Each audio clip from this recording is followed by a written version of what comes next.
মায়ের কৃপা পেতে আমরা সবাই চাই। সংসারের ভালো মন্দ সবটাই জুড়ে আছে ঈশ্বরের আশীর্বাদ আর নিজেদের ভালো কর্মের ফলে।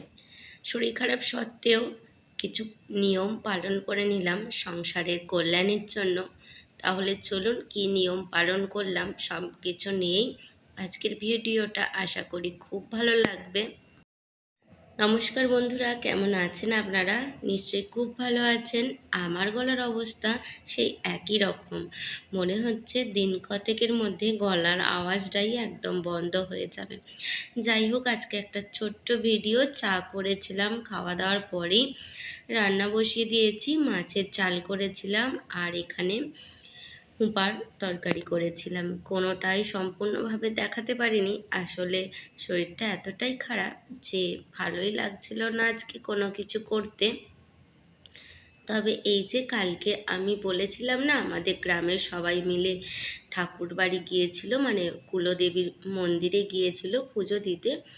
তো সেখান থেকে আসার পরে সবাই প্রসাদ খায় আর প্রত্যেকটা বাড়িতেই আজকে পায়েস রান্না হয়। সেই নিয়ম আমিও পালন করছি। জানি একটুখানি শরীরটা খারাপ, কিন্তু মায়ের কৃপা পেতে কে না চায় বলুন, তাই জন্য একটুখানি পায়েসও করে নিলাম। তারপরে চলে এসেছি একবারে স্নান টান করে সমস্ত কাজ করে ওপর ঘরে। কেননা যতই ঠান্ডা লাগুক, স্নান না করলে শরীরটা একদমই ঝরঝরে লাগে না, সেই কারণে স্নান তো করতেই হবে।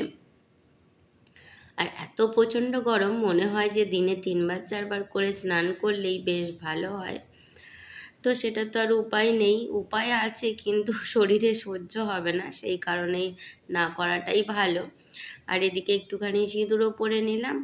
আর এই দেখুন, ঘরটা কিন্তু আমি সকালবেলা পরিষ্কার পরিচ্ছন্ন করে গিয়েছি, কিন্তু ওইভাবে আপনাদের সঙ্গে আজকে কাজটা শেয়ার করতে পারিনি। তবে আমার ঘরটা কেমন লাগছে তা অবশ্যই জানাবেন।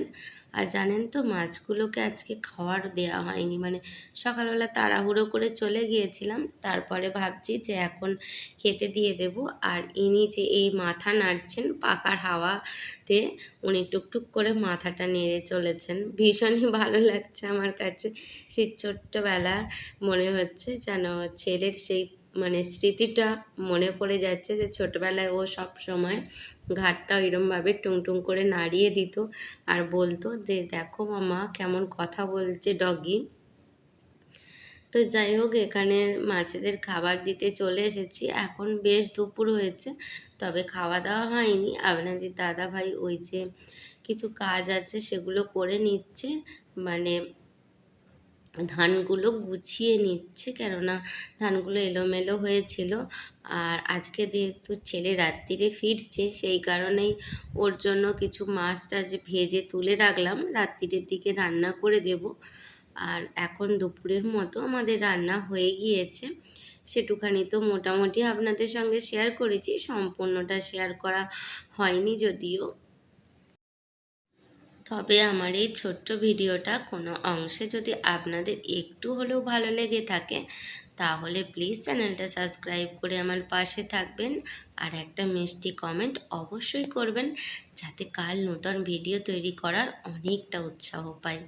আর এই যে খাওয়া দাওয়া করতে চলে এসেছি, এখানে রয়েছে মায়ের প্রসাদ, মানে পায়েস, মাছ আর ওই যে বললাম হুঁপার তরকারি।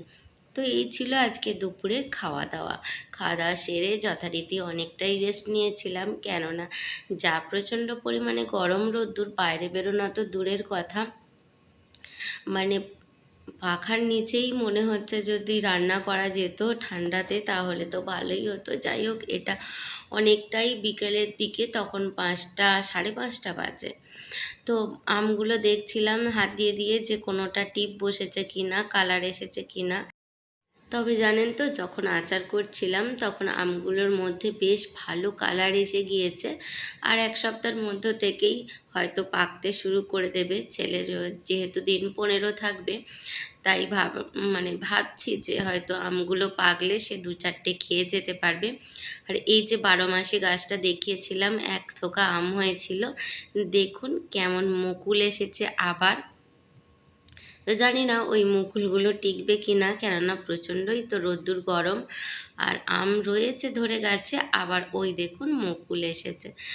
হয় নিশ্চয়ই আপনাদের সঙ্গে অবশ্যই শেয়ার করব। তাহলে চলুন আজকের মতো এই যে মুকুল দেখতে দেখতে ভিডিওটা এই পর্যন্তই রাখছি। দেখা হবে আবার নতুন একটা দিনে নতুন একটা ব্লগে। ততক্ষণ খুব ভালো থাকবেন, নিজেদের খেয়াল রাখবেন এবং হাসি খুশিতে থাকবেন।